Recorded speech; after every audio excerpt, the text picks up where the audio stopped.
This is the Lone Crater YouTube. We hope this video helps. In this video, I will explain how to make raw kombucha at home. First, gather your essential ingredients and equipment. You'll need a healthy SCOBY, which is the living culture that ferments your tea. Also, prepare filtered water, your choice of black or green tea, and granulated sugar. A 1-gallon glass jar is perfect for your brewing vessel. These simple items are the foundation for delicious homemade kombucha.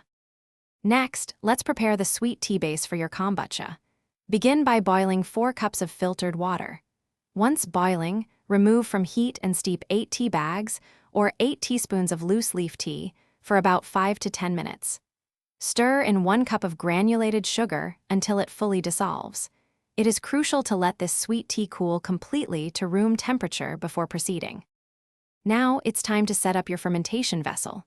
Pour the cooled sweet tea into your 1-gallon jar.